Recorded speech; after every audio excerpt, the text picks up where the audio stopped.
Tila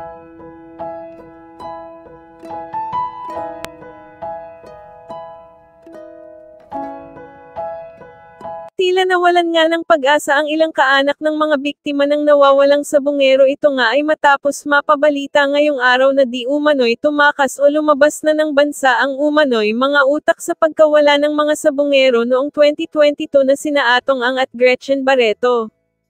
Ayon kasi sa ilang opisyal, wala na umano sa kahit saang property ng dalawa dito sa Pinas sina Atong at Gretchen, at napag-alaman na nga lang na nag-book daw pala ang dalawa at lumipad sa hindi pa tukoy na bansa. Ngayon nga daw ay tila nangangamba ang mga kaanak ng mga nawawalang sabungero dahil baka daw hindi na mabigyan ng hustisya ang pagkawala ng mga ito. Samantala, nakausap naman ng ilang mamamahayag ang kampo nina Atong at Gretchen at sinabing may inaasikaso lang daw na negosyo ang dalawa sa ibang bansa. Narito panoorin ang nakakakilabot na pagbubulgar ng ilang kaanak ng mga biktima. Pagkor, what do you think?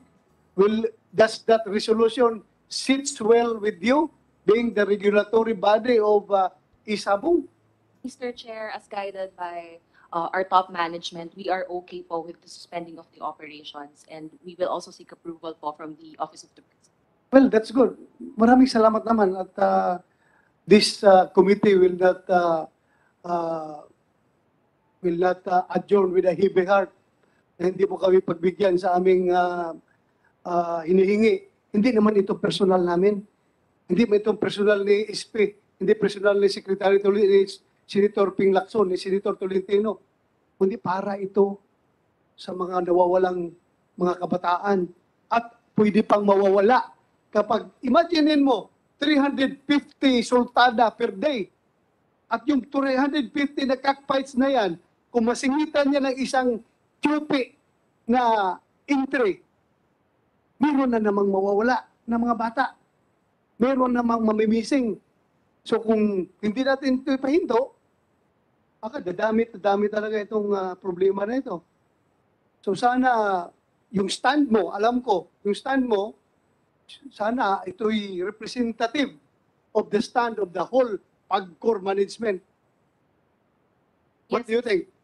Yes, Mr. Chair. We are okay po with suspending the operations, and we will also seek approval from the Office of the President, Mr. Chair. Well again, ito alam ko marami magagalit sa amin dito ng mga sabungero. Kung mahinto itong Isabong operations, marami, hindi lang sabungero, kundi yung mga may hawak talaga ng mga franchise. But sana maintindihan ninyo, mas mahalaga ang buhay ng tao kaysa halaga ng pera na magiging losses ninyo kapag nahinto itong Isabong. Hindi po, wala pong katapat na value of money ang buhay ng tao. Kahit na sabihin mo, manunyupi yan. Manunyupi yan. Sabihin mo, masamang tao yan dahil manunyupi. Pero buhay pa rin ng tao yan. Wala pong katapat ng pera yan. Walang halaga ng pera na makakatapat yan. So, Senator Tolentino, go ahead. Mr. Chairman, before. Yes, sir.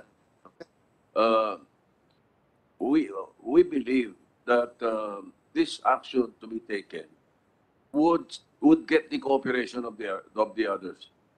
It will get the cooperation of everyone. Pag gusto nating mapatino ito. Thank you. Thank you, sir. Senator Tolentino, you have to go. Matanong ko lang po sa PAGCOR. Noong nakaraang linggo po, may mga ulat na lumalabas na meron din pong colorum operator ng Isabong. Kahit wala doon sa listahan ng 7. Yung bang sa pagpapatigil natin ngayon, ay mga ngahulugan ba natitigil din yung colorum o baka meron namang isang fly-by-night Isabong na mag-operate din? Pangalawa, yung amendment ko po kanina doon sa motion ng ating kagalang-galang na Senate President ay nangangailangan din na yung GCash ay alisin doon sa kanilang menu yung pagbabayad sa Isabong. Kasi nga po, baka magkaroon pa ng isang panibagong Isabong naman na hindi nyo binibigyan ng lisensya na mag-operate at saluhin po itong ginagawa nitong 7. Tama po ba yun? Yung aking dalawang nabanggit na items, Madam PAGCOR. Mr. Chair, as to the illegal operators po, PAGCOR can only regulate po ang kanilang mga licensees. We are in coordination po with the law enforcement agencies para po sa pagkukurba or pagpapatigil ng mga illegal na operators, sir. Tungkol naman po dun sa GCash, sir, as provided in our regulatory framework, we are only allowing po our licensees to include in as their payment system po ang mga accredited ni Bangko Sentral. So, Mr. Chairman, dapat po siguro si GCash ay pumayag din na alisin doon sa kanilang menu ng pagbabayad yung isabong. Kasi baka may sumulpot na naman ngayong illegal na operator na pwedeng saluhin itong operation na ginagawa ng ating ipapasuspend ngayon, Mr. Chairman. Yes, before that, Senator Tolentino, may Yeah. dagdag lang si SP sa Yes, sinasabi. in that case, the apprehension of Senator Tolentino is correct. In that case, this is a very good chance for the PNP chief to show what they can do. Di subukan nila. Di ba?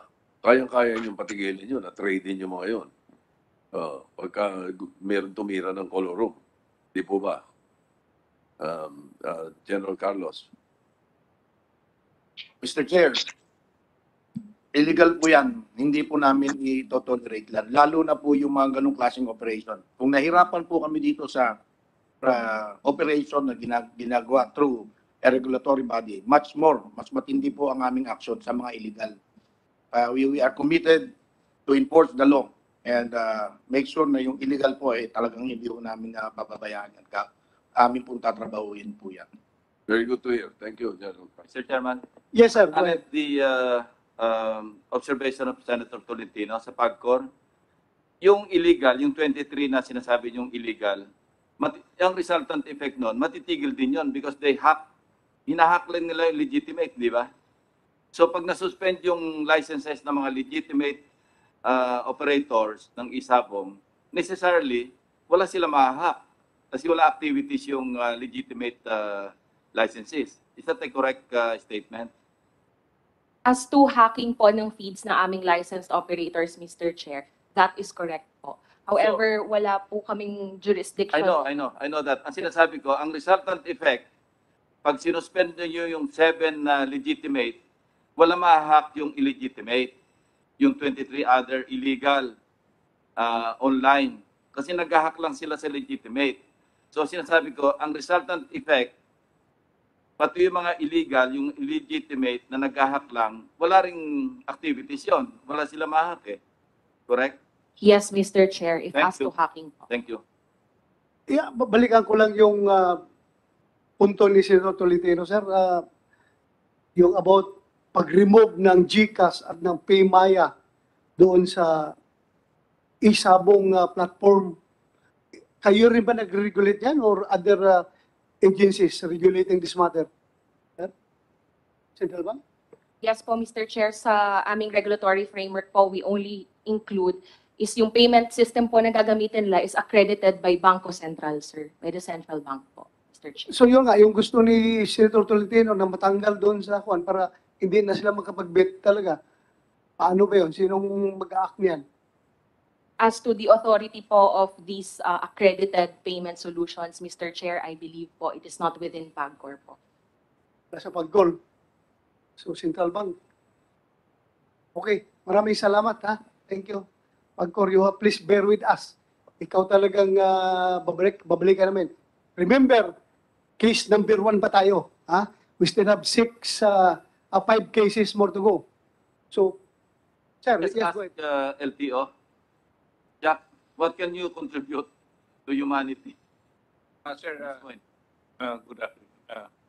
Regarding these cases, sir, we'll be closely coordinating with the PNP, especially the PNP Anti-Cybercrime Group, in identifying the owners of the motor vehicles that are allegedly involved or identified by the PNP. Meron ng progress dyan? As of now, sir, I'm just coordinating with them. But immediately once we have the data, transaction sticker number, plate number, So ngayon pa lang, sir. mabuti pala nag-hearing tayo. Thank you. Di ba dapat automatic yan? Galing ka rin naman sa PNP. Sir, before I came, I asked if we have some letter request from PFA, and I was confused. Yeah, I just hope you can help in the resolution of these cases. Thank you. Mr. Chairman, Yes, sir. Go ahead, sir. just a few questions if you're done with the resource persons or the statements. May we ask the investigating agencies, what are the motives that you see or have you seen that prompted the disappearances?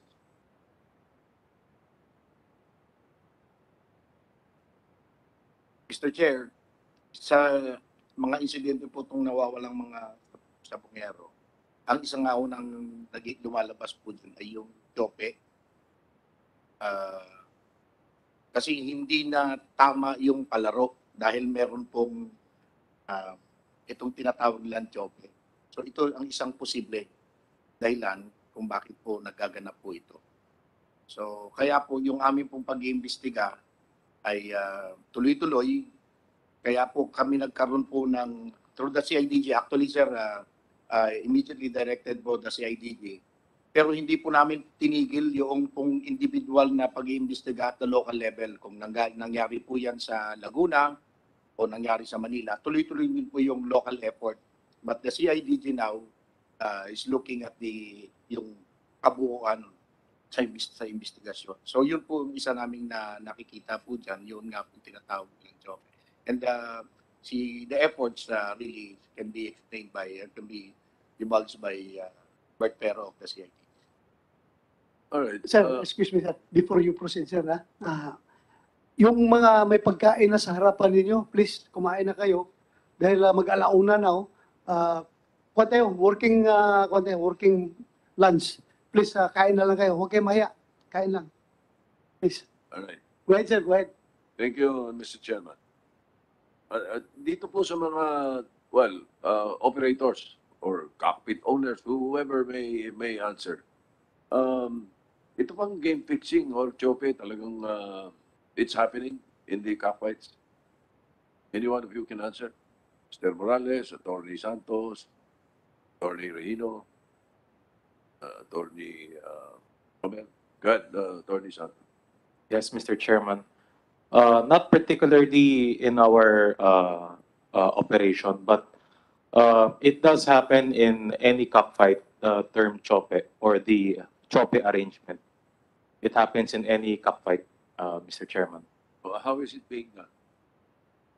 When one cock or fighting cock is put in a deliberate disadvantage to ensure that the other cock will win.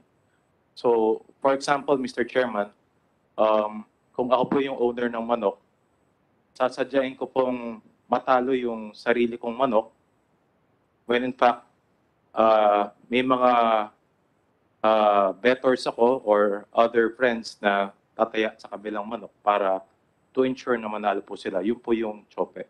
Okay. Paano yung ano yung mga paraan? I'm sure interesado yung mga nakikinig sa atin.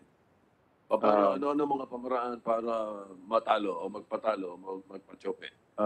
To my knowledge, Mr. Chairman, yung iba pa pinipilayin yung manok deliberately. So, pag naglaban po yan, parang hindi pa mahalata. Pero pag naglaban, yun na talaga yung kasi pilay na po yung manok, di na po makakapalo. Yung iba naman po, parang ang alam ko, parang pinupurga sa gabi para pagdating sa actual fight po, mahina na siya. So, di na rin po siya lalaban. And ang alam ko, there are other means po being employed by, I should say, parang syndicate na rin po to na yun na po yung ginagawa nila para to ensure a winning. Has these disappearances happened in the past? O ngayon lang yan naging matingkad dahil sa isabong? Ano ba ang mga alam ninyo ng mga pangyayari? Mr. Chairman, I do not know with respect to other cockpit operations or sabong operations kung may ganitong po mga incidents. So, go ahead, sir. Just to pursue that point, kasi yung TOP is just a theory, di ba? Going beyond the theory is the motive. So yung TOP is just a means to sa motive which may be double cross, di ba? And that's you're pursuing. Yung pursue nyo. Kasi ba't ka mag-TOP? Kung TOP lang, siguro, wala masyadong problema. Pero ang mas malalim doon, pwedeng nagkaroon ng double cross. Mas mabigat yun, di ba? Na pwedeng naging motibo. Is that the correct statement? That's true, Mr. So you're pursuing that angle, that motive. Isa po yan sa ating. Thank you. Thank you, Mr. Chairman. I think I'm clarified somewhat. Thank you, sir. In line with the question of the Senate President, again to, Atty. Santos, kung magkakaroon ng TOP, sino ang nag-i-incur ng damage dito? Sinong masasaktan? Or sinong nalulugi kapag nagkakaroon ng TOP-an doon sa Manila Arena? Sino ang magkakalit? At pwedeng magkakaroon ng motibo na kidnapin itong mga involved sa TOP-an? Sino masasaktan? Again, Mr. Chairman, based on a CHOPE theory, ang masasaktan po talaga dito, kung sino po yung arrangement nung may-ari po ng manok. Or minsan po yung may-ari po ng manok ang nadadamage din po dyan. Kasi hindi niya alam na chinochope pala yung manok niya po. So, yun po talaga yung damage na masusustain. May mga taong probably binigyan po ng tip na tumaya sa kabilang manok. When in fact, dito pala ang manok na pipilayan po. Parang ganun po ang scenario. Marami pong third parties na maaari pong maging magalit sa ganitong arrangement po. So double cross. So, in that case, dito sa case number 1 natin, kung ganun ang theory natin, pwedeng ang nagagalit sa mga bata na nawawala ay yung financier or yung farm owner, may-ari ng manok. Just in case hindi niya alam ang pinagagawa ng mga bata na missing ngayon, na tinyupi na pala yung manok. Sila ang handler, sila ang giver. Tapos yung financier, blind pala, na itong mga bata na ito, nagkukontak na pala sa iba, pumusta ka sa kalaban dahil yung manok namin, talo na ito. Pwede magagalit yung financier. Yun ba ibig mo sabihin? Sa ganung sitwasyon po, maaari po, Mr. Chairman. May mga ganitong, may maaari pong yung ganung pagkakataon na mangyari dito sa sitwasyon. Okay. So dagdagan natin. Furthermore, kung yung financier nila mismo or yung farm owner ay nawawala rin, missing rin hanggang ngayon, sino pwedeng nagagalit sa kanila? Sa farm owner at saka sa yung financier?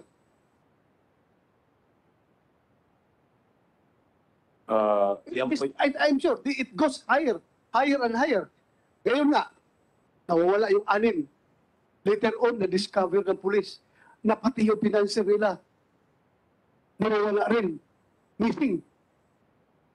Sino nga ang pwedeng posibleng nagagalit doon sa financier na bakit siya kidnap? Mr. Chairman, maaari pong baka may napangakuan po yung financier sa ganong klaseng arrangement na kasi malaki po yung tayaan sa labas eh. So maaari po na may arrangement na iba yung financier po sa ganon. So can you categorically say na yung Manila Arena, as far as case number 1 is concerned, ay hindi masasaktan in any manner, in any way, sa panyunyupi ng 6 na bata na yun?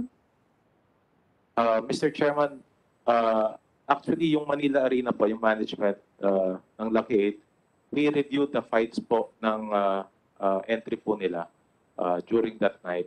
And after reviewing it, we believe na wala pong panyonyope ang nangyari po sa entry po nila. So, kung walang panyunyupi, sabi ng PNP, ang motibo is panyunyupi. Ngayon, sabi ninyo sa nireview ninyo, yung records ng fight ay walang panyunyupi. Bakit biglang naglaho itong 6 na bata na ito? Biglang nawala. Ano ito? How can we reconcile these facts na sinasabi mo? Like I was saying, Mr. Chairman, kasi po, ang Lucky 8, kami pong mga operator ng Isabong, we are just merely a service provider po ng Isabong. Kasi po, ang Lucky 8 po, either po kung sino po manalo dyan sa manok na yan, hindi po kami, wala po kaming vested interest wala po kaming pakinabang po. Either kung sino po manalo na yan. Kasi kami, ang Lucky 8 po, commission lang po kami. We get 5% commission po sa kada laban. At yun po yung pinamimigay namin yun po yung pinababayad po namin sa aming. Okay, parang gusto mong sabihin na manalo, matalo sila, manyupi o hindi, safe yung Lucky 8, meron kaming kita, may income kami, so wala kami pakialam dyan sa ginagawa ng sindikato. Yan ba yung punto na gusto mong palabasin? Hindi naman po, Mr. Chairman. Nabanggit ko nga po, we maintain po yung integrity ng mga cockfights po namin every event. So you mentioned about integrity. Pag nanyupi yung mga bata, hindi kayo magagalit. Nasisira yung integrity. Nasisira yung pangalan ng inyong sabungan dahil nagkakaroon ng tsupian dyan sa inyong operations. Hindi kayo magagalit? Hindi kayo masasaktan? Mr. Chairman, ang protocol po ng kumpanya pag merong ganyang tsupian is just to disqualify po entirely yung buong grupo po nila. Then they will not be allowed to participate in any other cockfights po of the company. Yun lang po yung magiging protocol po namin dyan. Okay. As far as you know, meron tayong 7 na licensee from PAGCOR. Among the 7, isa lang kayo, yung Lucky 8. Meron 6 na potential or actual or real kakompetensya ninyo. So, kung hindi nyo ma-maintain ang integrity ng inyong operations, ng Isabong operations ninyo, posible na yung mga bettors ay lilipat doon sa ibang Isabong operators. Di ba? Iiwanan kita. Ayaw na namin dyan magsugal sa Lucky dahil maraming chupi dyan. Dito na kami magsasabong sa ibang kalaro.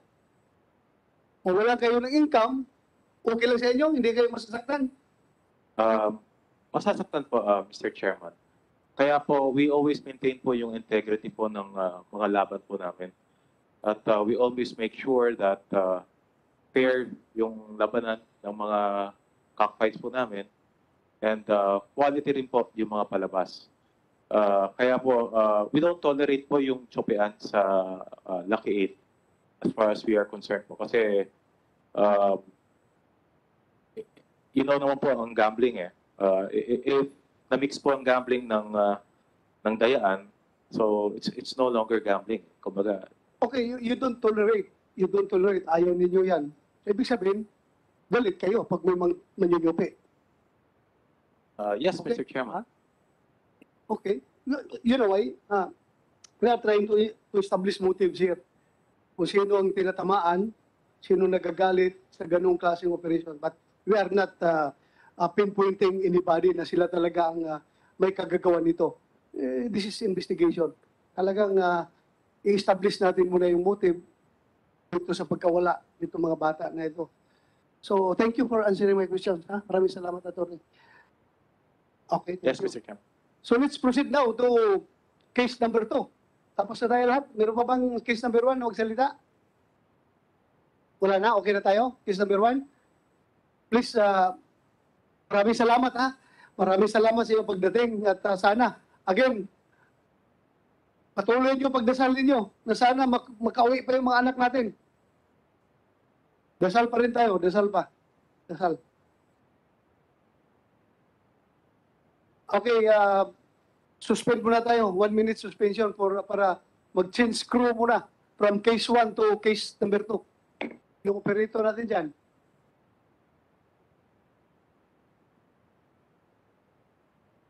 Shown on the screen is the timeline of our investigation. Case number 2 occurred on January 13, 2022 involving 4 missing cockfighting aficionados, all residents of Tanay, Rizal, and reported last seen after attending a scheduled derby at United Association of Cockpit Owners and Operators of the Philippines Incorporation in Barangay Palasan, Santa Cruz, Laguna. Shown on the screen are the details of the missing persons. So puro taga Sampaloc, Tanay Rizal ito. Kasama ito nung nawawala rin sa Manila. No, Your Honor. Sa Santa Cruz sila, bali sabay lang yung date nung pagkawala nila, Your Honor. Kaya nga, alam ko itong case number 2, case number 3, number 4, yung 6 na ito, 4 out of 6 nangyayari dyan sa Santa Cruz, Laguna, sir. Santa Cruz, Laguna. Yes, sir. Napaka Anyway, anong estimation mo dito? Anong nauna? Ito or yung parang yung date 13, January 13. Sinong nauna? Itong case number 2 o case number 1? Parang sir, lumalabas sir, parang mas nauna itong Laguna incident, sir. Nauna ang Laguna incident. Yes, sir. So, napakalaking grupo ito. Iba yung nangingidap doon sa Santa Cruz sa Manila. Iba rin yung nangingidap doon sa Santa Cruz sa Laguna. Kung halimbawa simultaneous, ibang grupo rin yun. What do you think? O the same group? Ang pumick up doon sa Laguna at yung na-make up sa Manila. Your Honor, yun ang tinitignan namin, sir, kung isang grupo lang because based doon sa convoy, sir, may gray van na kasama galing moving out from Manila Arena. And it appears na parang gray van din, sir, yung if I'm not mistaken, sir, gray van din ata yung gamit ng Laguna. So gray din yung sa Laguna. Ito, gray rin itong sa Manila. Wala kang timeline? Hindi mo makuha yung oras? Most probably, kailan nangyari itong sa the same day. Yung sandali Show us the timeline. Investigation. Meron kayo? Sana ma-establish natin kung sinong nauna. Kasi kung sabay ito, imposible isang grupo lang gumawa nito. Dalawang grupo ito ang nangidap. Kung sabay. Pero kung mayroong enough travel time for movement, pwedeng isang grupo lang. But anyway, sige mamaya, establish natin yan. Just continue para mabigyan natin ng chance itong mga pamilya magsalita. Go ahead. Your Honor, that's all for case number 2. We have the updates of the investigation, but the minute details of it can be better explained by Laguna PFU, sir.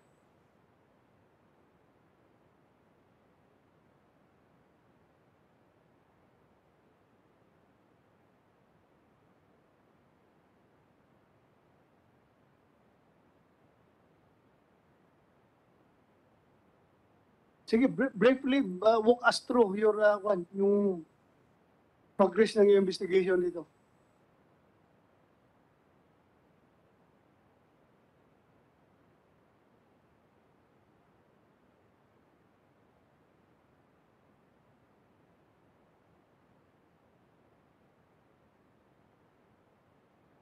Good afternoon, Your Sir. I am Police Lieutenant Colonel Sobrepeño, Laguna, Provincial Officer of Laguna PFU, sir.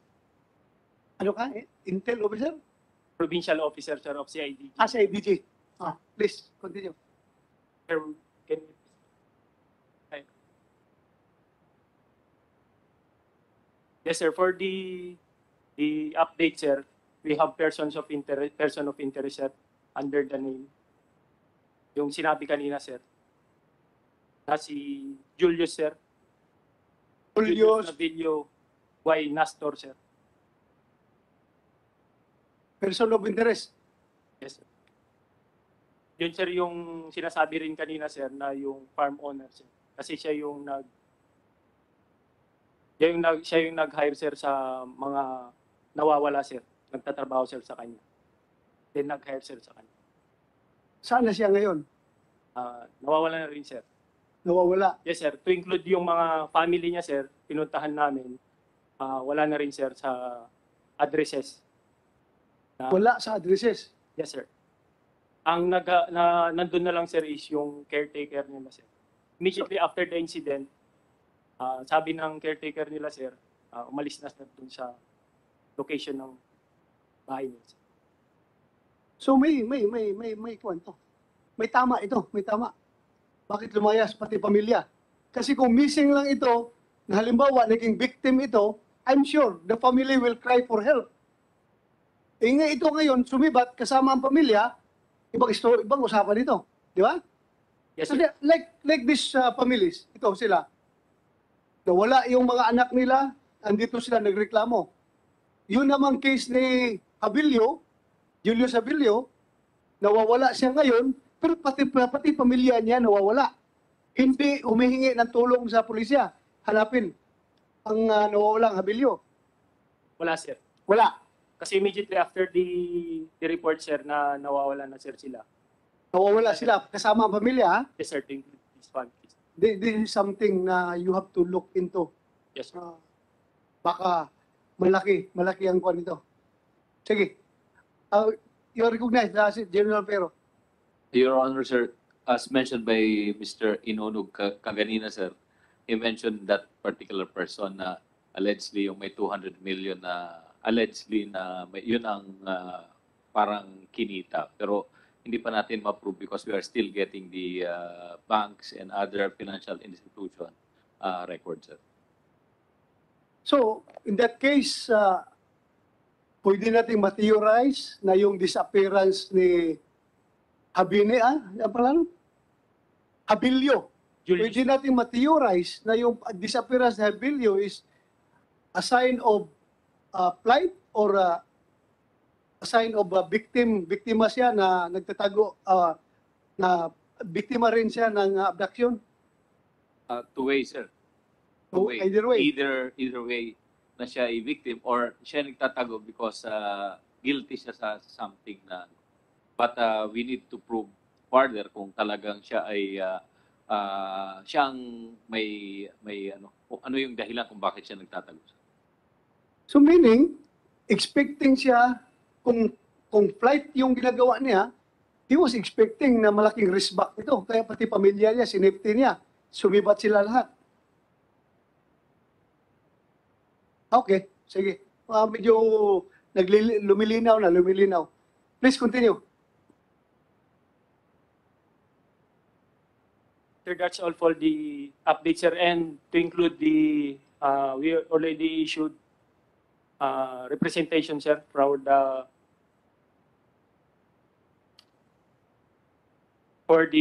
subpoena, sir, doses tecum testificandum. Yung owner, sir, yung Nancy I. De Leon, sir, yung owner ng security agency, sir, na in charge doon.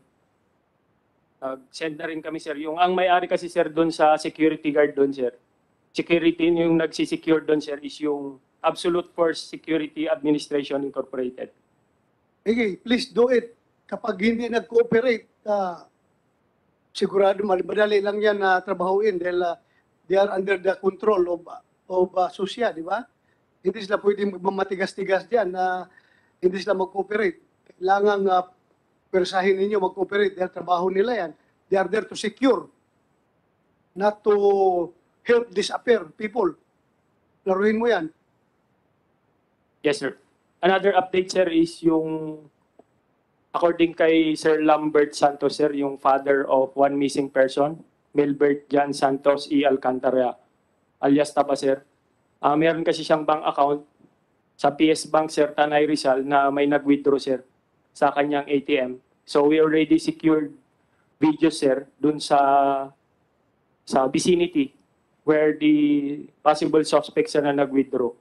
For withdrawals transaction were made on Milbert Jan Santos account on January 14, sir. Ito kasi, sir, incident, mga January 13. Based sa search statement is January 13 na wala yung nawala yung apat, sir. So, nung January 14, may nag-withdraw, sir, sa bank account. Natignan nyo ATM na, account. Mr. Chairman, natignan nyo na yung, natignan nyo na kung sino yung sa CCTV na nag-withdraw sa ATM. Yes, sir. Meron na kaming sir. Meron na kaming videos. Siya ba? Si Melbert Santos o hindi? Yung gumamit nung ATM card niya, hindi siya. Negative, sir. We are in the process of determining who is that person, sir. Sir, we can show it if we can show it the video, sir. If Sige. Sige, mas maganda para just in case may nakakilala dyan sa mga suspect na yan, matutulungan itong committee na ito para ma-identify yung tao na yan. Ipakita nyo. Correct. Pakita. Kapag ko na kakilala Yes, sir. sa inyo. We encourage the public to help us identify this particular person. Baka kilala nyo ito.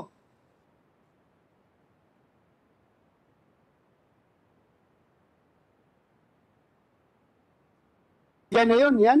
yes, sir. Yan. Tingnan mo yung dala niya ng bag. Nasa harapan.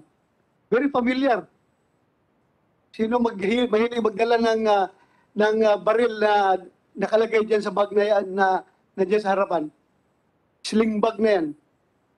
Tingnan mo tayo niya.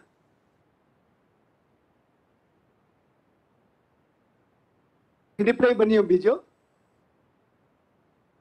Paki-play daw, para makita natin pati yung manner of walking niya.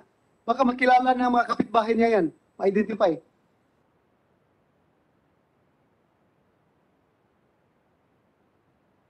Incidentally, magkano withdraw? For withdrawal, sir, transaction that day, 10,000. First withdrawal, sir, 10,000. Second withdrawal, 10,000. Third, 9,000 and 900 pesos, sir. So, 29,900 po, sir. All in one sitting. Yes, sir. Isang On balot. BDO ATM at Lipa City, sir. So we are- definitely kasama niya si Melbert at kinuha niya kay Melbert yung PIN. Yung PIN niya.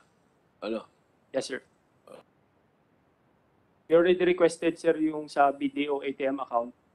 Kasi may sa ATM, sir, merong CCTV doon, sir. Baka mas maibigay nila, sir, sa amin. Para mas malino namin makita yung... Yes, sir. They're already... Sandali lang. Sinong ikaw, Pablo ni Milbert? Ano pong trabaho niya, sir?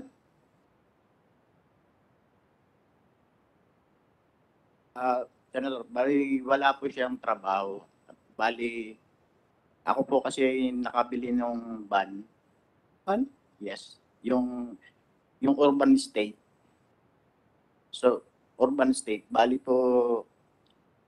siya din po nakakita no para bilhin namin. Then, nung mabili po namin yun, nakilala niya itong si Julio Sabilio. So, malimit pong naaarkila yung van ni Julio Sabilio. So, hindi siya nagsasabong. Nirerentahan lang yung van niya. Nirerentahan lang po yung van ko at ang nagdadrive po ng van ko ay yung anak kong si Melbert. Okay. Kasi Balikan ka namin mamaya, sir, ha? Let's continue.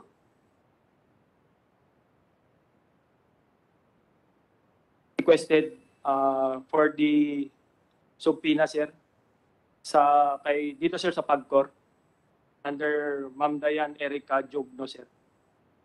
Nag-request na rin kami, sir, para makuha namin, sir, yung mga fight, sir, mga videos that time, para makita namin, sir, kung sinong nag-entry.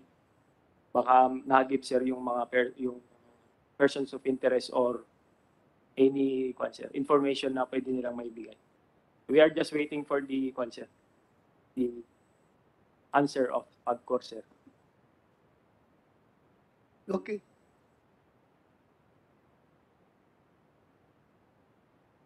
Mr. Chair, may I have the copy po of the letter? The letter that we recently received lang po is a query on the registration of our operator, to which we're trying to coordinate with CID po. We appreciate receiving the copy of the letter. Mr. Chair, thank you. Sige, gawin mo ngayon. Kung may papel ka dyan, bigyan mo siya mamaya kagad, ha? We have a copy, Action na sir. nila. We have a copy, sir. Sige. That's all for the... Mr. Chairman, paano silang kinuha? Paano itong apat kinuha? Sir, based sa CCTV, sir, madaling araw, sir, ng 13, sir, ng 13, sir. Yun sa CCTV sa barangay, sir. Ano, paano ba? Hindi naman, sir, nakita, sir, pero yung sasakyan kasi na sinakyan nila, yung urban, then another pickup, sir, na nauna, nag-convoy sila, sir. Hindi rin nakita, sir, kung nandun yung mga relatives, yung mga victim, 4 victims, sir. Pero meron kaming CCTV, sir, na lumabas, sir, sa cockpit arena, sir. Anong oras yun? Lumabas? 2:21, sir. Ng hapon? Ng madaling araw, sir. Madaling araw na- Yung sasakyan na lang, sir. Nauna ito. Nauna ito, sir. Nauna ito sa case 1, yung case 2. Alright. Mr. Chairman, paano yung... saan sila nanggaling? Ano yung cockpit na yun? Sir, based sa our investigation, sir, yung cockpit na yun, sir, is United Association of Cockpit Owners and Operators of the Philippines Incorporated, sir. Located at Barangay Palasan, sir, Santa Cruz, Laguna. Sino operator nun? Yun pa, sir, yung hiningi namin, sir, kung sinong operator. We already submitted subpoena, sir. Atty. Santos, hindi ba ito kasama sa inyo? Itong sa Santa Cruz?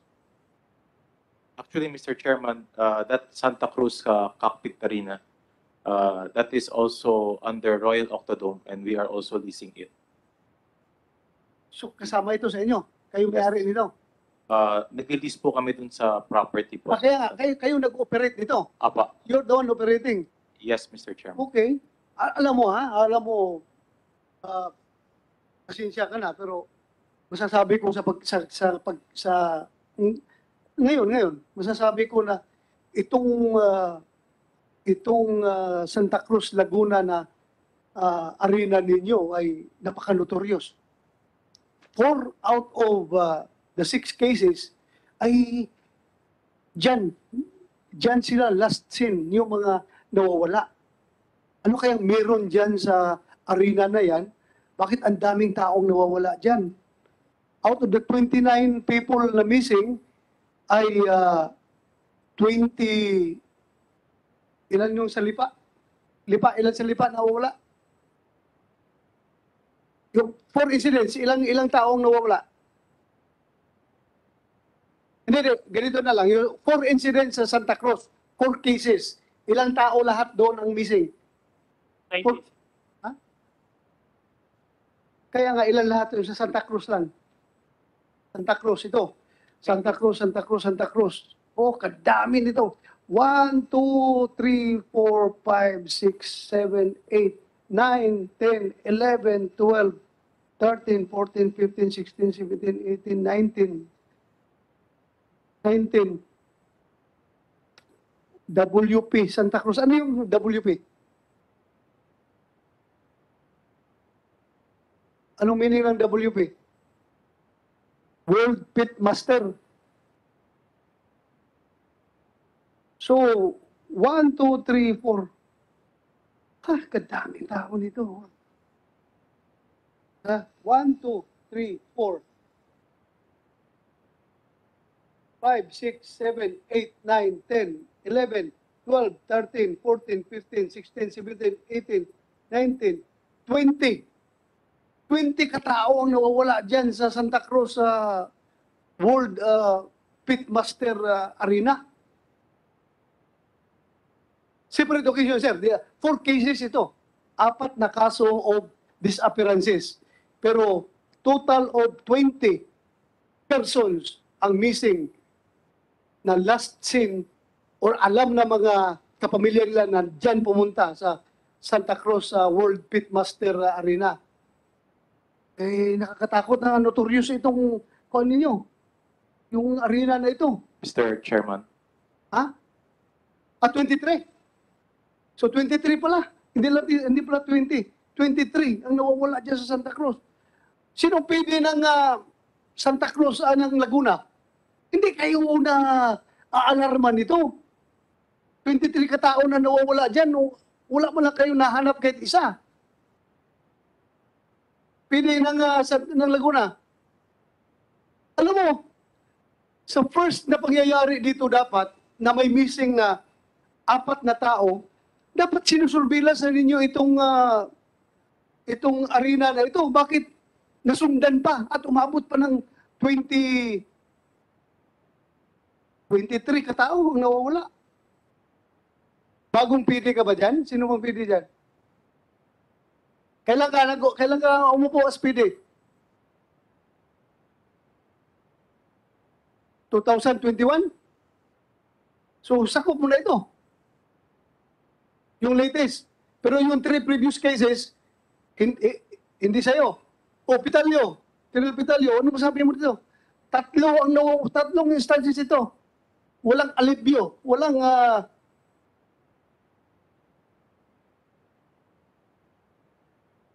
Mr. Chair. Dapat after one incident, minumonitor na ninyo. Sir. Hindi na ito nasusundan. Bert, go ahead. Actually, sir, the reason behind why we were able to discover is because of the January incident. Ito, sir, parang blinater lang pero hindi talaga na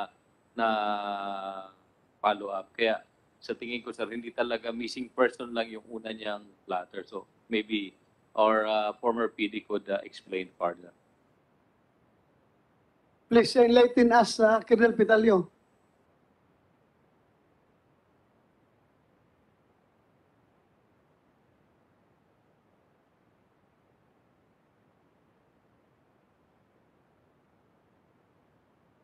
Good afternoon po, sir. Mr. Chair. Sir, during my time as provincial director, there were 3 incidents of missing persons and 1 kidnapping. So as per investigation, all the incidents of missing persons happened with a total of 7 persons. All of them proceeded to the AA Cobra farm located at Barangay Palasan, Santa Cruz, Laguna to attend a cockfighting event. So after which, according to their families and or relatives, they failed to return and could not be contacted anymore.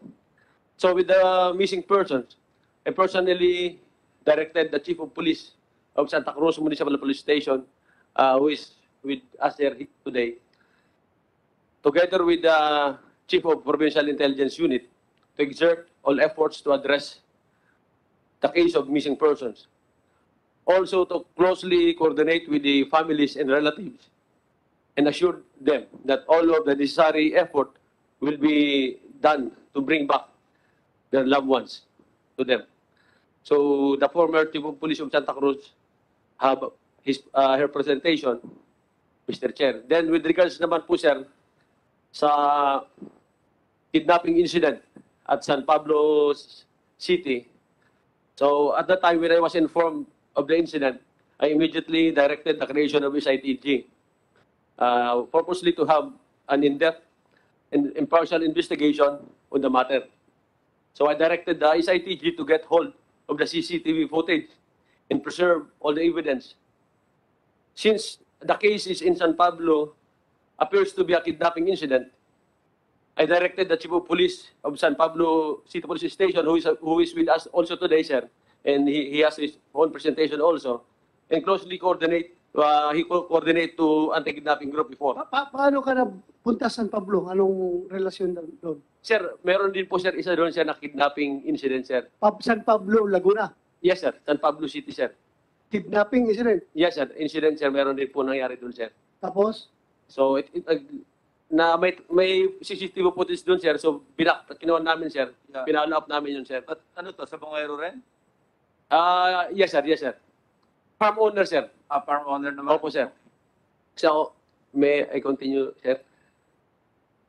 Sige. You mean to say, ito si Ricardo Lasco? Yes, sir. Opo, sir.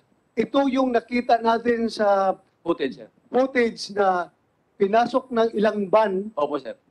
Na naka-tactical movement pa yung mga naka-black, para naka-black patig, pero naka-bonnet. Yes, sir. Na kung makabit-bit nung tao, paglabas, akala mo mga legal talaga. Opo, sir. Ha? Nakakatakot ito. Yes, sir. Very swift, very precise, very accurate yung kanilang movement. Yes, sir. Nakakaduda ba? Nakakaduda.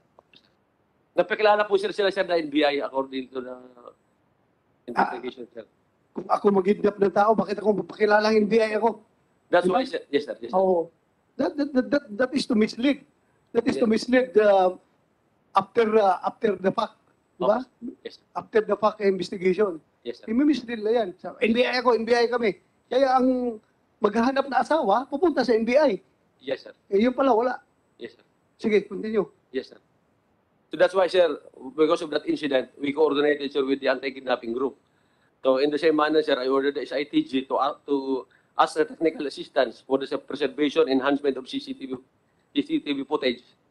So with the incident, investigation conducted, sir, of San Pablo Chief of Police, a case of kidnapping was filed in the city of Prosecutor's Office of San Pablo. So, the Chief of Police, sir, has his own presentation, sir. May dala po siya.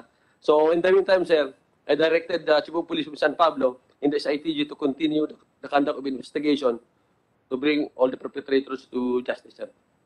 That's all po, sir, Mr. Chair, sir. Tanong, wala rin CCTV footage ng Santa Cruz na Cockpit Arena? Wala rin? Try to find out, sir. I will try to find out, sir. Hindi, sir. Ito na. Ang sasagot niyan, si IDG, field officer. Your Honor, wala kaming nakuha na CCTV footage because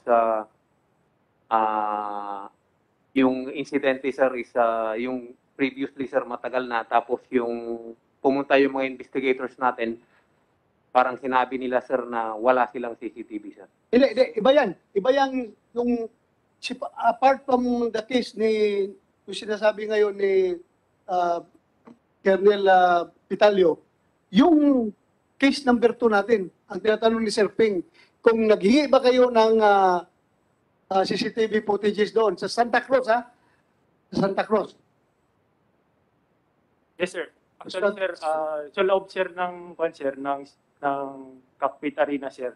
Actually, punta ko dun, sir, personally, sir. Pero sabi nila, sir, sabi ng guard doon is sira daw, sir, yung CCTV. That's why we submitted subpoena, sir. Sinubtina namin, sir, yung... Sira? Sabi? Sira daw, sir. Sira? Yes, sir. Kaya patuloy ang kidnapping doon dahil sira yung kanilang CCTV. Napakalaki ang kita nito, ha? This is a multi-billion industry. Tapos, simpleng CCTV, sira na CCTV, hindi mapapalitan. At nagkakaroon pa ng 4 cases of missing persons dyan sa lugar na yan.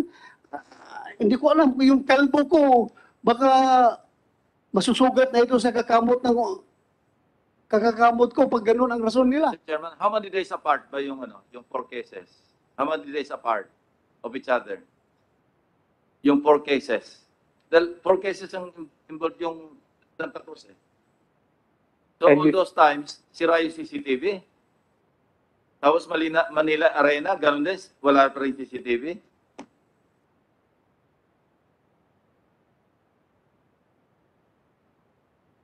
Sana huwag maging obvious itong nangyayari na ito dahil palagi na lang walang CCTV. Napakalaking kita nitong negosyo na ito. CCTV lang, hindi maayos-ayos. Mr. Attorney Santos, sa inyo man kaya ito? Bakit ngayon pabiyaan niyo sira yung CCTV niyo? Ikaw man kayang presidente ng Lucky 8.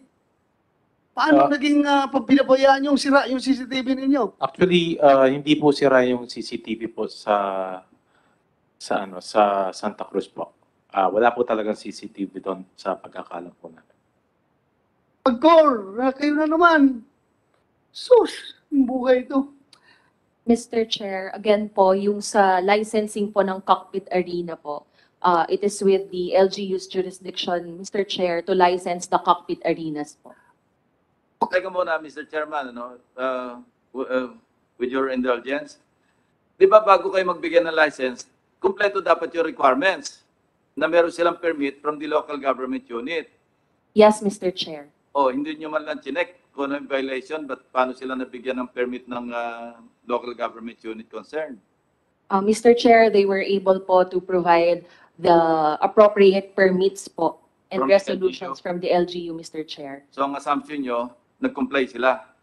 We presumed regularity with the submitted documents, Mr. Chair. Comsec, next hearing, you invite the mayor of Santa Cruz, Laguna. Sila mo nagpipirma ng, at pati mayor ng Manila. Kasi sila mo kaya nag-issue ng, kuha nito, permit. Sabihin namin sa kanila, nasabi ng PAGCOR, kayo daw ang nag-issue ng permit. Am I correct? PAGCOR? Yes, Mr. Chair. Okay. Comsec, invite them, yung mayor ng Manila, mayor ng Santa Cruz, kasi yung dalawang, at saka yung mayor ng Lipa, kung Lipa case, mag-jump muna tayo doon. Sino may hawak ng Lipa case? Case number, Case number 3, sir. number 3. Mr. Chairman, I think to avoid finger pointing, huwag na yung mga mayor imbitahan, yung BPLO. Yung Yes. Business Permits and License Office nila. Yun, sasabihin ng mayor sa atin dito, tatagdal dito, tapos ituturo yung BPLO. Ito yung BPLO na imbitahin natin, may mga mayor. Ano yung Kaya mo na silang managot sa mga constituent nila, hindi na rito sa atin. Chairman, Yes, sir. Licensing and Permit Office? I agree with the Senate President. Otherwise, we'll be calling PAGCOR, CORPAG. So the licensing office should be summoned. Okay, correction to my previous instruction to the COMSEC, instead of the mayor, yung chief ng Business Permit and Licensing Office ng Santa Cruz at ng Manila. Okay? Sige. Yes, sir. Will comply, sir. Yung sa Lipa, diretso muna tayo sa Lipa. Sino may hawak nung Lipa case? Tanungin muna kita, ha? Naghanap rin kayo ng CCTV doon sa Lipa? Ano, meron? Wala. Negative na naman. Sino may-ari nung Lipa na arena?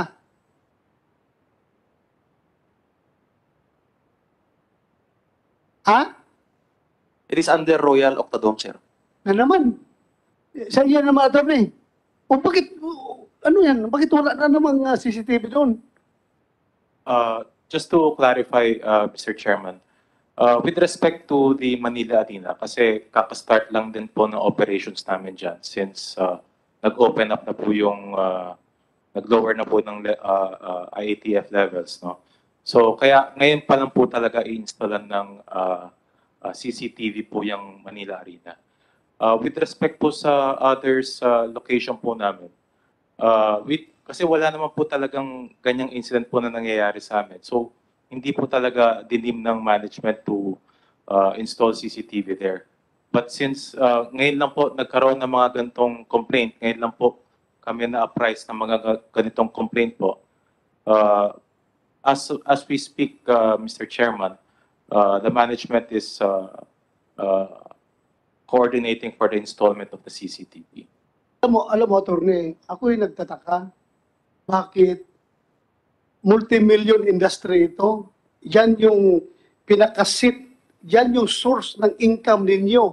Yung arena na yan. Simple-simple CCTV, hindi nyo malalagyan. Kahit na granting na hindi kayo ni-require na PAGCOR. Kasi sabi ng PAGCOR, yung offshore kuan lang daw, na kaya ni-require nila. Siguro sa'yo, ako nga, bahay ko, nagsusumikap ako makalagay ng CCTV na wala akong income doon. Yun pa kayong place of business ninyo na doon kayo kumikita, hindi nyo malalagyan ng CCTV. Billion! Attorney, billion. Yun lang ako yung nagtataka. Pero sige lang. Sana tayo? Case number 2. Patuloy mo. Sino yung case number 2, nagbibrief?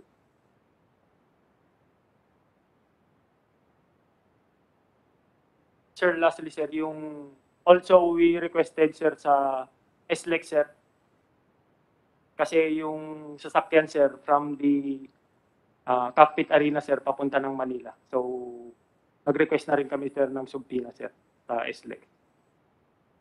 From Santa Cruz papuntang Manila, Santa Yes, sir. Cruz, Laguna, Yes, sir. Oh, sir. yung sasakyan ng mga victims? Yes, sir. Yun ang way na yun ang way ng sasakyan, sir.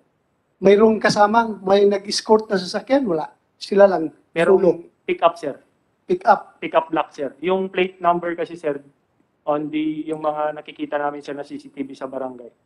Hindi nakikita, sir, yung hindi clear yung plate number, sir. Isa lang ang nag-escort. Yes, sir. Isa lang. Pick up. Pick up for block. Sige, continue. It's all for the update of the case number 2, sir. Okay. Salamat. Thank you, sir. So wala naman akong in-expect sa iyo, attorney, na itatanong dahil sinagot mo naman yung kanina, yung about CCTV. Diretso na tayo dito sa mga pamilya.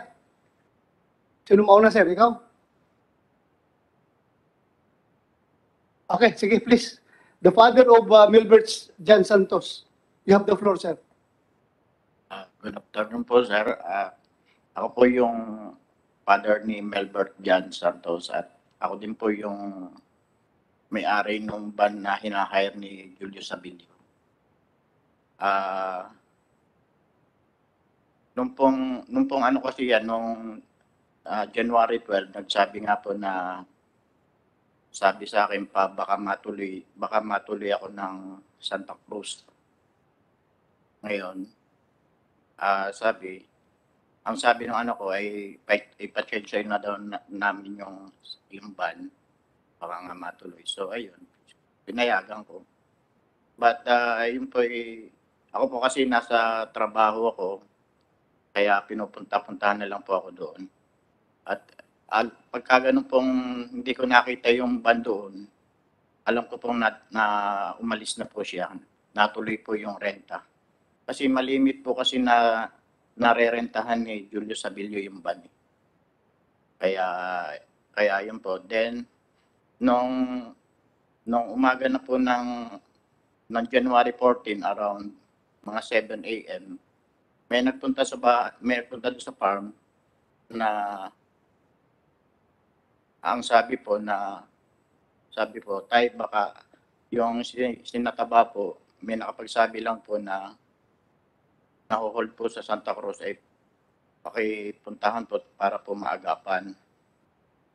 Kasi siya din po kasi yung nagsabi po sa akin ay yun po ay naging tauhan ni Julius Abilio. Pakiulit mo, yung nakita mo? Yung pong nagsama sa amin doon sa Santa Cruz doon sa Sabungan, yung po nagsamang tao na yun para malocate namin yung Sabungan, yun po ay naging tauhan din ni Julius Abilio. Kaya namin na-locate yung Sabungan. Then nung dumating na po kami doon sa Sabungan, sa Santa Cruz, ayun, nakausap naman po namin yung gwardiya. Ang kasama ko po noon ay yung kapatid po ni Fernandine. Ayun. Nung makarating naman po kami doon, entertain naman kami nung guard. At ang sabi nga nung kasama, yung sumama sa amin na magtatanong lang po kasi may nakapagsabi po na may nahuhold po mga tao diyan. Sabi naman po ng gwardiya, wala naman daw nahuhold po. Tapos natanong po kung ang nasabi, ano pong entry. Ay yung pong kasama kong kapatid ni Fernandine, nasagot po niya yung kung anong entry. So, sinagot naman po na yung J&J Brothers Laguna, yung entry. Kasi sabi po ng gwardiya na lahat po raw na pumapasok doon at lumalabas, may gate pass. So, tiningnan po doon sa gate pass, binuklat po ng binuklat hanggang sa nakita nga po na pumasok po yung 4 na tao. Kasama ang anak mo? Yes, sir. Okay. Naroon po yung 4 na mga pangalan na yon. Then, ang tanong nga po itong kapatid ni Fernandine, sino po ang pumeter makalimitan diyan sa gate pass? ang sabi po ng security, kahit sino diyan sa apat. Pero ang kalimitan ng peperma diyan, yung driver. Ngayon, nagtanungan na po kami dalawa nung ang sabi kung perma nga, hindi daw po perma ng kapatid niya. Sabi ko, hindi din perma ng anak ko yan. So, yun lang po ang nakuha naming information doon. Then, napuna nga po yung CCTV. Ang sabi nga po, sabi ko may CCTV nga po ay ang sagot po sa kanya, props lang po daw yung CCTV. Pero meron po na CCTV pero hindi nga po gumagana. So, nalocate na lang po namin na ang isa namin nilapitan, which is yung Barangay Palasan. Kasi ang sabi lang ng kasama ko, gusto lang namin makasigurado kung lumabas yung sasakyan. Then, yun po ang nakita namin doon sa Barangay Palasan, na lumabas nga po talaga yung sasakyan. Then, yun lang po. Yung after na noon, yun lang. Nagpunta lang po kami sa police station para i-blatter na. Yun lang po ang Mr. Chairman, Yes, sir. Chairman, interesado lang po ako doon sa sinabi nyo na may nagpunta sa inyo noong umaga ng January 14 at sinasama kayo doon sa Buwan. Ano po? At sabi sa inyo ay para maagapan. Ganun na pagkakasabi sa inyo. So yung taong yun, alam niyo may nangyari. Yes. Kaya sinasabi niya, pumunta kayo para maagapan. Di ba? Apo. Kasi nga po naho-hold nga daw kasi yun nga po ang sabi kasi baka kung anong mangyari kaya So alam niya, nung taong kausap mo, alam niya kung sino yung kumuha. Kasi para sabihin niya sa'yo para maagapan, alam niya mayroong maaaring mangyari. hindi po Alam niya kung sino kumuha. Hindi po sir, ang pagkakalan po niya kasi doon po sa sabungan kasi naho-hold. Sa sabungan lang po. Sa Buwan na hold. Opo, sa sabungan po kasi mismo naho-hold. At sino ang nag-hold? Di mo tinanong? Bali yung sabungan na lang. Bali po yung sa sabungan na po. Mga namamahala na sa Buwan. Opo. Yun ang nag-hold. Yung taong nagsabi sa inyo, kumausap sa inyo, nabigay nyo na kila General Ferro yung pangalan. General, nakuha niyo na yun. Naimbestigahan niyo na yun, another person of interest, dahil may alam siya. Most of their statement, Mr. Chair, was already taken, sir. So, alam ko, sir, nasa amin na yung mga detalye. Nasa inyo na yun, yung tao na yun. Okay, thank you. Bali siya lang po kasi yung nagsama sa akin para malocate namin yung pinakasabungan po. Okay, thank you, sir. Maraming salamat. Ang bandaw, nasaan? Base po dito sa mga nangyayari, yung pong ban ko lang ang hindi binalik. Ano ibig sabihin? Nasaan na? Yung band, nasaan na? Nawawala? Yes. Yes, sir. Okay. Bali po doon sa mga yung pong kasama namin yung FX na puti, bali iniwan po sa Tanay doon sa pero yung po sa akin hanggang ngayon hindi po. Pero nung pong Ano yung brand new? second hand po. Second hand, pero okay pa ang kondisyon. Po. Baka nagustuhan ng kidnapper yun. Gamitin pa yun nila. Yun nga po. Pero parang din po yung sa isa yung Hyundai na itim, parang hindi nababalik. Okay. So, next. Mr. Chairman. Yes, sir. Sir. Yes, go ahead. Mr. Chairman. Sir, there were information na hindi pa sir pala nasabi dito sa ating mga investigator. I think si Mr. Santos, na-recall nyo lang po ngayon yung sinasabi nyo. Kasi dito sa mga affidavit namin yung sinasabi nyo, hindi po namin na-record sa affidavit na binigay nyo sa amin. Kung ano po, pupunta na lang uli kami sa iyo at para punuin yung ngayong sinasabi nyo ngayon ay maidagdag sa aming nakuhang statement sa inyo po. That's all, Mr. Chair. Yeah, Mr. thank you. Mr. Senator Chair, Tolentino. Mr. Chair, for the information of General Ferro, since this is a recorded public hearing, you can likewise secure a copy of the transcript And since the gentleman here is under oath, that I think that would also suffice. Yes, Mr. Chair. Thank you po. Okay, thank you. Mr. Chairman, just for clarification, Mr. Chairman. Yes, go ahead, Atty. Santos. Yes, with respect to your earlier query as to the lack of CCTVs in Santa Cruz and Lipa, I was just informed that in Lipa, it is still undergoing construction. Most of the facilities there are still undergoing constructions, including the buildings. Kaya hindi pa po talaga ma-installan ng CCTV. Same goes po sa Santa Cruz po, ganun din po. Ongoing po kasi malaki po yung property. So, as much as we wanted to install na po, ongoing pa rin po yung construction. Chairman, For clarity. yes, that's the reason. Maski under construction, nag-ooperate na, requirement yung CCTV, dapat may CCTV. Maski under construction, nag-ooperate na nga eh. And that's a requirement. Yes, Mr. Chairman. So, hindi reason yon na under But construction. what I'm trying to explain lang po, because of the ongoing construction po, hindi po makapitan ng maayos ng CCTV. That's all, Mr. Chairman. Yeah, whatever explanation you have, the fact remains that tatlong arena ninyo nag-ooperate na walang CCTV. Yun talaga, that's the bottom line. Wala tayong magawa dyan. Yan talagang the fact remains the same. Ano, yun nga. Yeah, anyway, please, next is the partner of Melbert Santos. Go ahead, ma'am. Sabihin mo yung pangalan mo dahil tuloy-tuloy ka na sa gusto mong sabihin. Pakitanggal na siguro yung kwan para marinig natin yung kwan mo.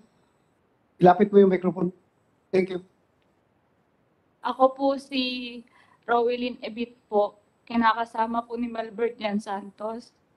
Noong 12 po, umuwi po siya sa amin ng hapon na po yun, mga 2 to 3 p.m. Nagpaalam po siya sa amin ng anak ko na may biyahe nga daw po sila pa Laguna. Tapos, ang nagsabi pa po siya sa amin na antayin daw po namin siyang mag-ina kasi pag uwi daw po niya, magpo-food trip daw po kami. Tapos noong time na, ayun na hapon na po, umalis na po siya, bumaba na po siya. Gawin niya po kasi yun, uuwi, tapos aalis para po bumiyahe pa Laguna. Noong time na po na bumiyahe siya, Papalaguna po yun, nag-live po siya ng January 12. Papalaguna po yun, Papa Santa Cruz. Tapos, tumawag po siya sa akin ng mga 11 p.m. po yun. Nandun na nga daw po siya sa farm ni Julius Habilio po. Kasi sinundo na po niya dun yung asawa nga po, si Magbanua, yung po nag-aalaga ng manok. Sabi po niya sa akin, tatawag na daw po siya ulit, magkakarga lang po daw po sila ng manok. Tapos yun na po yung huling contact namin, hindi na po siya tumawag ulit. Hindi na rin po siya nagre-reply sa tawag namin. Hanggang sa nalaman ko po na, yun nga po sa kapatid po ng asawa ko na si kuya nga daw po niya, naho-hold sa sabungan. Excuse me ha, sa inyong dalawa, may nakakakilala ba kay Sabilio? Na-meet na ba niyo yung Sabilio na yun? Wala, hindi po namin na-meet po. Hindi pa niyo na-meet? Kayo po, kayo? Na-meet mo? Sino nakamit kaya Sabilio? Kayong tatlo. Pagkatapos ito, tanungin ko kayo kung anong tingin niyo kay Sabilio. Ha? Sige po, tuloy po, ma'am. Tapos po nung time na hindi na po namin siya makontak, kung kani-kanino na po kami lumapit para po mahanap siya. Kasi hindi na po siya umuwi sa amin. Hanggang sa nagpamilya na po kami. Kasi nababagalan po talaga kami gawa ng buhay po ng mga mahal namin sa buhay nakasalalay dito eh. Para po kasi kami nangangapa. Hindi namin alam kung saan namin siya hahanap. Tapos po yung number po nila, may times po na patay, may times po na magre-ring siya. Nung 13 to 40 nagre-ring po yun, Pero patay din po siya nung gabi na hindi na po siya nagbukas ulit. Tapos mga ilang linggo po yung lumipas, nagri-ring po ulit siya. Yun po yung huling ano po namin. Kaya gusto po namin sana mag-request ng subpoena po para po dun sa mga number. Sa mga number po ng mga asawa namin kung saan po huling nag-ring yung cellphone. Kasi hindi po talaga namin alam kung anong nangyari. Yung ang gusto lang po namin is pati po yung sa CCTV sa loob ng sabungan. Sana man lang po maipakita sa amin kung ano po talaga yung nangyari sa loob. Kasi nung time na nagtaka din po kasi kami yung sa Facebook account po nung asawa ko. Meron pong nagbura nung live po niya ng January 12 nang papunta po siya ng Santa Cruz. Nabura po yung live niya. Hindi po namin alam kung sinong nagbura nung live na yon. Kasabay po nun yung pagbura nung conversation po namin mag-asawa. Kasi po nag-send po siya ng ng picture niya na nandun na po siya sa sabungan po sa Laguna. Sigurado na yung nagbura noon ay yung mga tao na may hawak Yung may sa asawa hawak. mo. Opo, Oh, siguro. kasi sila may hawak ng cellphone eh. Opo. Kontrolado nila yung husband mo, kontrolado nila cellphone, sila ngayon na nagbura noon. Opo. Tsaka nag-aano din po ako na kasi yung asawa ko po, driver lang po yun eh. Wala siyang alam sa sabong. Ba't pati po siya dinamay? Bata pa po yung anak namin eh. Lagi na siyang hinahanap. Hindi ko alam kung ano sasabihin ko. Araw-araw tinatanong niya kung nasan yung daddy niya. Sana naman po ibalik niyo sa amin. Yun lang naman po yung hinihingi naming lahat eh. Yung maibalik po silang lahat sa amin na ligtas kasi gusto po naming mabuhay ng normal. Yung wala pong takot. Yung lalabas po kami, wala kaming kinakatakutan. Kasi di rin po namin alam sa paglabas namin kung ligtas pa po ba kami. Marami pong takot. Ang bigat po sa dibdib. Kasi hanggang ngayon, parang wala pa rin po kaming idea kung nasaan sila. Hindi namin sila mahanap.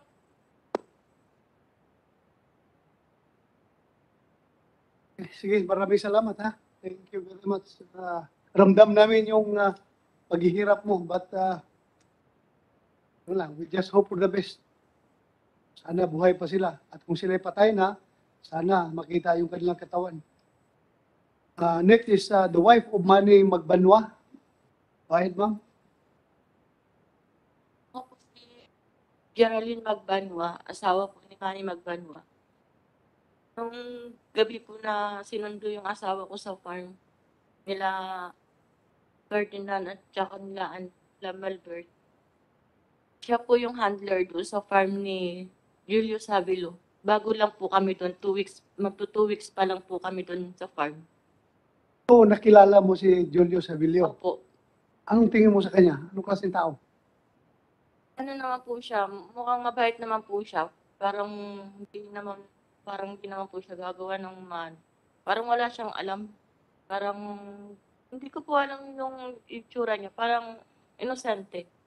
Yung honest opinion mo. Opo. Tingin mo ba Tingin- siya nasa likuran ng pagkawala ng asawa mo at ng kasama nila? Tingin ko po. Ha? Tingin ko po, parang siya po. Parang siya? Bakit? Kasi siya po yung financer at saka siya po yung amo na nag-aano sa mga tao.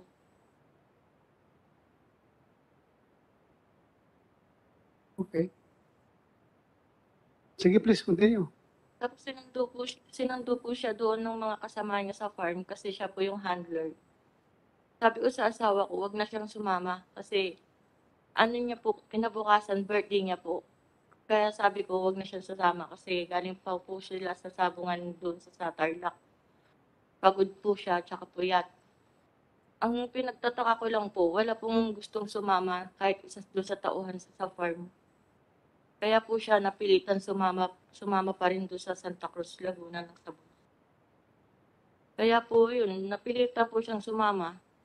Tapos kinabukasan po, umalis po sila sa farm ng 11:45 ng gabi. Tapos kinabukasan, tinetext ko po siya. Tapos hindi na po siya sa akin, sumasagot. Ang dami kong text, hindi po siya sumasagot.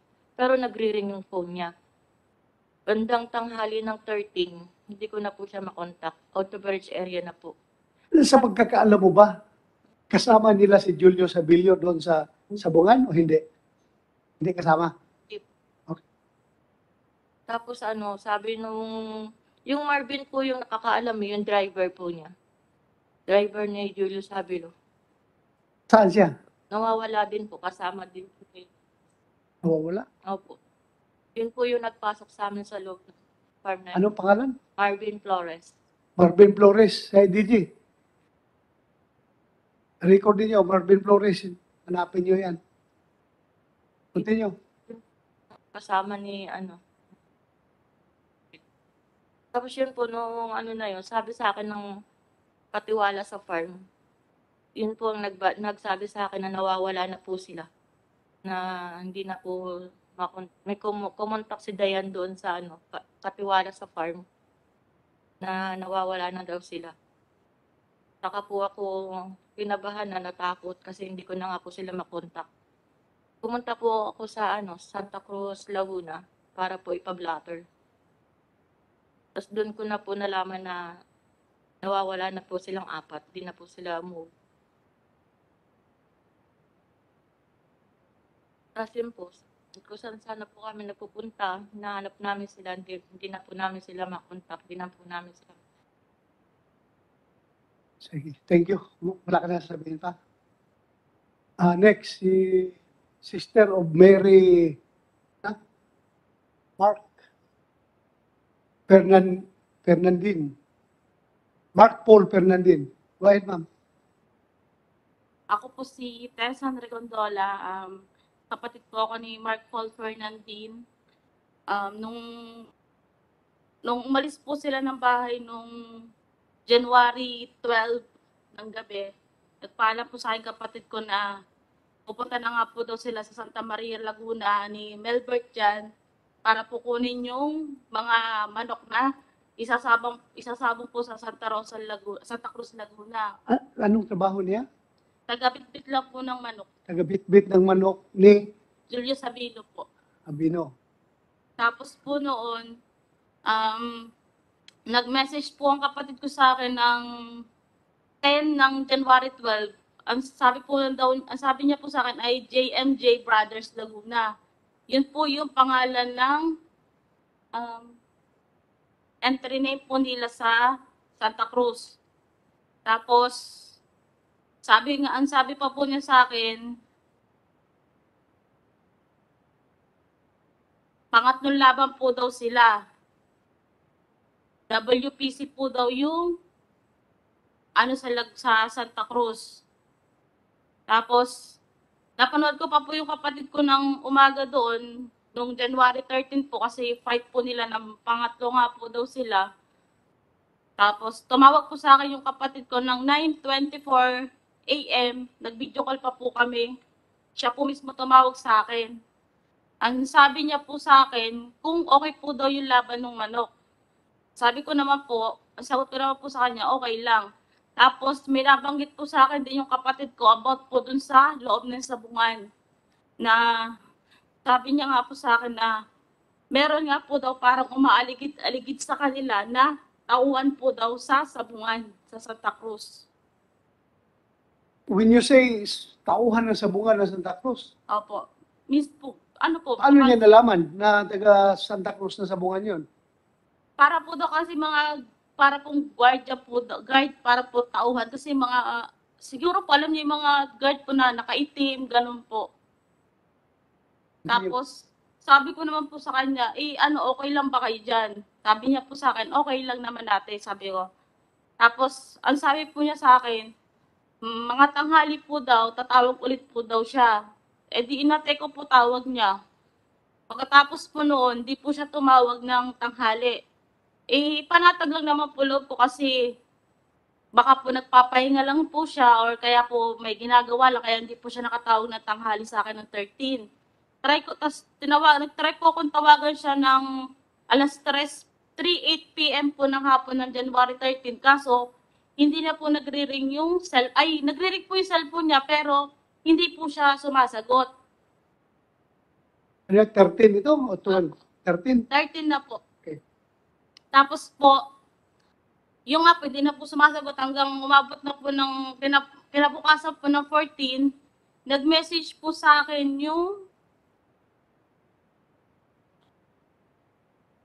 yung Hana Bonan po na kinakasama ni Marvin Flores. Yung driver. Po, sa Bicol Okay, po. anong message niya? Ang sabi niya po sa akin, ate, may importante akong sasabihin. Sabi ko, ano yun? Bakit? Sabi niya, nakokontak mo pa ba si Mac? Yun po yung kapatid ko sa Sabungan. Sabi ko, hindi, bakit? Sabi ko sa kanya ganon. Tapos sabi niya, basta ate, tatawag ako mamaya, importante lang. Tapos, nag-send po sa akin siya sa messenger ng emoji po ng malungkot. Tapos sabi ko, bakit may nangyari ba? Sabi ko po sa kanya ganon. Tapos sabi, basta malalaman pa, kawawa naman sila. Yun po ang sabi nung Hana. Sabi ko, bakit nga? Parang doon na po ako nabahan. Tapos ang sabi niya po sa akin, di pa namin alam kung saan sila dinala. Tapos sabi ko, ano, bakit? Saan sila dinala? Tapos sabi niya po sa amin. Tapos nag-reply po siya sa akin na, kahapon ko pa sila tinatawagan, pati si Taba, hindi po sila makontak. Nagre-ring po yung cellphone nila, pero hindi po sila sumasagot. You mean si Taba, si Flores? Hindi po, yung pong driver, si Melbert dyan po. Anong sabi niya sa kinakasama niya na si Flores? Missing din daw? Hindi. Hindi po sila missing. Nagtatago po silang 4. Ano? Nagtatago po silang 4. Paano mo nalaman na nagtatago? Kasi po, noong 13 po ng 5 p.m., sinundo po nung kabit po ni Julius, yung kaibigan kong bakla, sa bahay po niya, kasama po si Hana na pumunta po noon sa sa bahay po ng Jean. Yun po yung kabit ni Julius. Doon po daw sila, para sama-sama sila doon. Pagdating po daw nila doon, nandun po daw si Julius Havilo sa bahay na, tsaka si Marvin Flores. Sabi ko nga po, bakit ka nandyan? Sabi ko nga po ganun, kasi magka-video call na po kami. Sabi ko, bakit ka nandyan? Sabi niya po sa akin, hindi ko nga alam bakit ako nila pinuntahan sa bahay. Sinundo nila ako para pumunta dito. Sabi ko, sino nandyan? Sabi ko po ganun. Sabi niya, nandito si Boss Julius. Ay, nakita ko nga po sa likuran niya, nandun nga po si Boss Julius. Kita-kita ko po na nakapulang damit pa po si Julius. Tapos umamin naman po sa akin si Hana na magkakasama nga po sila nung 13 ng hapon at ng gabi. Ibig sabihin po, hindi po siya nagpunta ng Santa Cruz. So para sumunod po doon sa mga tauhan niya, nagsasabong ng kanyang manok.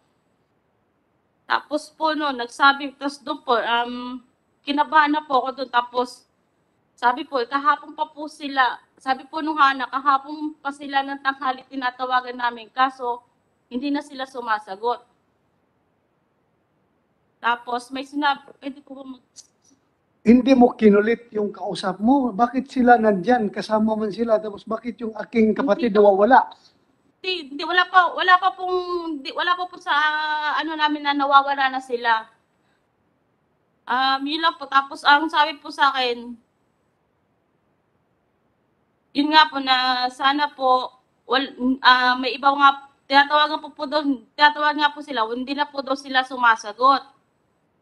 Kaya sabi niya, sabi ko, nga, kausapin ko lang si Mac kahapon. Sabi ko, kausap ko lang kapatid ko kahapon ng umaga. Sabi ko, ganun po. Sabi niya, kaya nga, di ba inarkila lang yung van? Sabi ko, oo. Tapos ang sabi niya po, Sabi ko, bakit? Sino may sabi? Ano, sabi ko, yun nga po sabi niya na hindi daw din nila alam kung saan daw dinala. Yung apat po, si Mark Paul Fernandez po yung kapatid ko, si Magbanwa, tsaka po si Melbert, at tsaka po si Dizon. Sino nagsabi na hindi alam kung saan dinala? Sino? Ito pong hana na ano po ni Marvin Flores, kinakasama. Kinakasama ni Marvin Flores. Opo. Kasi po may tumawag po daw kasi kay Julius nung hapon ay bandang tanghali ng 13 po na yung po daw mga tauhan niya is hinal po daw sa sabungan. Mga tauhan ni Julius po. Julius. May tumawag po daw kay Boss Julius nila na yung po daw mga tauhan ni Julius sa sabungan na hold po daw. Na-hold sa sabungan. Opo. Sino nag-hold? Yung po daw, committee po ba yun? Committee? Sabungan po. Yung in charge sa sabungan. Hinold po daw sila, yung pati sa gwardiya, hinold po daw, parang hindi po daw sila. So meaning si Julius hindi na-hold? Hindi. Hindi kasama doon? Okay. Continue. Sabi ko nga, sino may sabi? Sabi niya, tapos nabanggit nga po dito sa pag-uusap namin na baka kung sinong may hawak ng CP nila kasi hindi na nga po sila nagte-text or hindi po sila sumasagot sa mga call namin. Tsaka po, ito pa.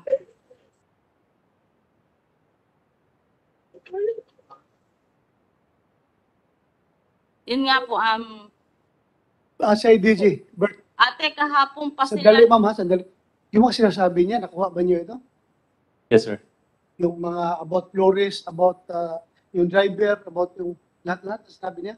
Based dun sa ating Laguna chief, sir, ang hindi lang nila na kumpletong salaysari yung kay Mrs. Santos, yung pangalawang. Okay. Sir. Pero the rest, sir, nakuna ng affidavit yan, sir. Please continue. Tapos po no na, ate, kahapon pa sila dinala ng mga tao ni Atong Ang. Sino nagsabi na tao ni Atong Ang? Ito pong si Hana, dahil yun po daw ang sabi ata dun sa boss release nila na tumawag po ng tanghali. Si Julius. May kausap po dun sa loob ng sabungan na para pong nagsabi na yung mga bata mo is hinold dito sa loob ng sabungan. Na mga ano po daw ni Atong Ang. Mga tao ni Atong Ang. Opo. Ang nag-hold. Yun po ang sabi sa akin. Kasi po sila po magkakasama no, kaya po alam niya kung ano mga pinag-uusapan. Na-report ba niyo kagad dito sa police? Nung 14 po, nung pagkasabi pa lang po niya sa akin na ganito na po, yun nga po, ako nagyaya po, pinunta ko po si tatay dun sa trabaho niya, tapos niyaya ko na nga po siya sa Santa Cruz. Police? Hindi po, nagpunta po muna kami sa sabungan po sa... Alam nyo, dapat diretso kayo sa police. Dahil may informasyon kayo na sinabi mo kaya na hinold ng mga tao niya Atong Ang Hindi yung... po agad kasi kami doon muna nagpunta, Magpatulong sir. kayo sa police para makuha yung anak. Kasi yung inala po muna namin talaga kung talaga po na-hold sila. Kaya po mismo sa sabungan po kami nagpunta. Tapos, naging nga po, ang sabi po nung guardia sa amin, tinanong po yung entry name nila, ang sabi ko nga po is JMJ Brothers Laguna. Pero, yan nga po, binuklat nga po nila. Sabi niya, ate, nag-out na po sila ng 14 ng madaling araw, 2 a.m. Yun po ang sabi sa amin. Sabi ko, pwede po ba makita yung, siguro naman po, meron po kayo dyang entry pass at saka out pass. Sabi niya po, meron naman po, kaya po, pinakita po sa amin. Sabi ko po, yun nga po, nakita ko po yung pangalan nilang apat doon. Tapos, tinanong ko po, kasi po may 3 perma po yun eh. At pipirma ka po sa 3 yun. Sabi ko, para sa po itong, sino po mga po may para saan po ito? Yung po daw pinakahuling perma doon is doon nga po daw sa 4 na tao kasi po daw pipirma doon. Itinanong ko po si tatay kung pirma po ba yun nung anak niya. Ang sabi naman po sa akin, hindi. Tapos, ako rin po, hindi rin po yung perma na kapatid ko. Doon na po kami nagtaka. Alam mo yung perma ng kapatid mo? Opo. Tapos kinumpara mo doon sa nakapirma sa log-out. Hindi niya pirma? Opo, hindi po. Nasaan yung papel na yun? Sa IDG. Dapat makuha niyo yung papel na yun. Sir, Nakuha niyo yan? kunin namin, sir. Tapos halata po kasi na iisang kamay lang po ang gumawa nung outpass po nila. Sulat kamay. Isang sulat kamay lang po ang gumawa nung outpass nila. Sa apat? Opo. Halata. Nakita mo Opo, talaga na nakita. isang pirma lang? Opo, kasi po pinuta po kami ng CIDG. Kabuyaw po ba yun?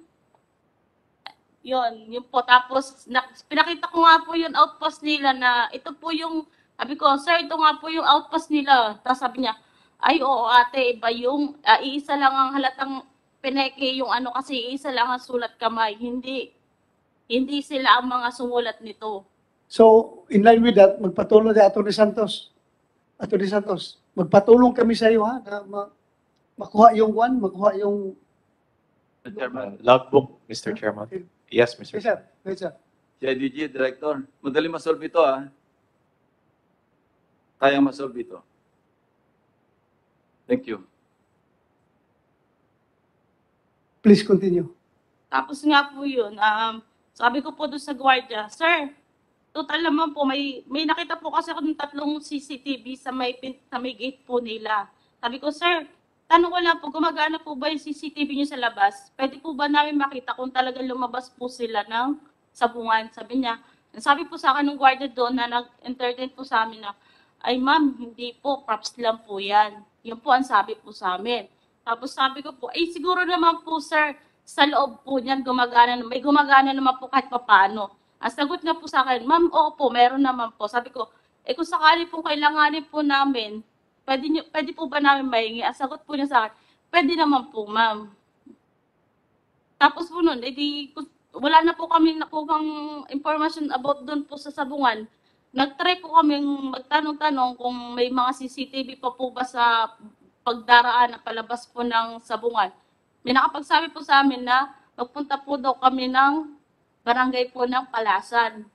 Baka po makakuha kami doon kahit isang man lang para po makatiyak kami kung lumabas nga po sila. Yun nga po yung nakuha namin na isang CCTV lang po na palabas na po talaga siya ng Palasan.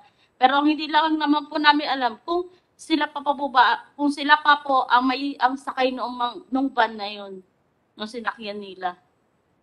Pagkatapos po noon, yun na po, nagpaano na po kami na sa katunayan na sa barangay na nawawala po yung kapatid ko, yung anak po niya. Tapos, ang sabi po sa amin sa barangay na magpunta na rin po kayo ng police station para ipablatter niyo po.